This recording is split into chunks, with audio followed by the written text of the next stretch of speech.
Guys, may pre-order na naman tayo.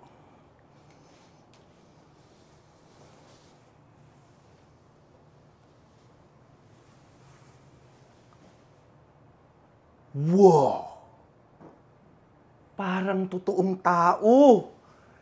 Napakalaki. Sobrang tindi guys, LeBron James. Nagsunod-sunod yung pre-order ko kaya wala akong pera ngayon eh.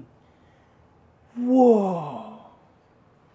Napakalupit. Brother, pakita mo yung kamay. Wow! Ang astig.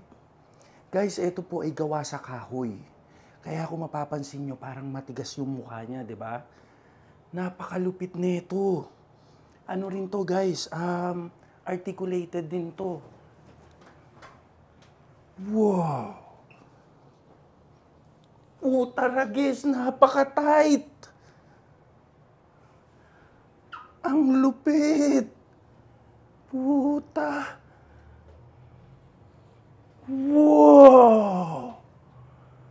Pakita mo yung pores ng skin niya. Butas-butas. Ang galing. Yung ano nito, yung balbas nito, guys, gawa sa alambre. Wow! Ganda! Parang totoo talaga. Adjust ko, guys, ha? Wow! Malaki pa sa akin, guys. 6 flat ako, ha? Napakalupit nito. Pati yung kamay nito, guys, articulated din. Wow! Napakalupit. Ano rin to, guys? 1 of 1 lang din to. Pinasadya ko talagang puro error ang mangyari dito para talagang mas malakas, mas matindi yung value nito. Ang tigas, lumalaban! Baka sapakin ako bigla nito. Wow! Nakakatakot! Napakatindi. Medyo adjust ko. Wow! Lumalaban! Medyo may spring.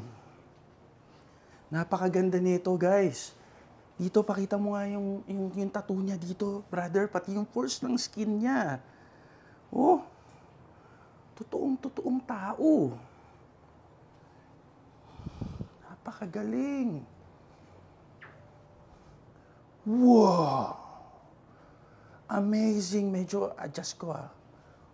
Wow! Ang lupit. Napakaganda. Battery operated din to, guys, ha.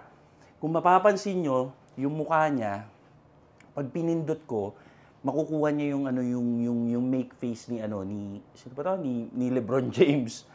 Tingnan nyo, ha. 3, 2. Wow!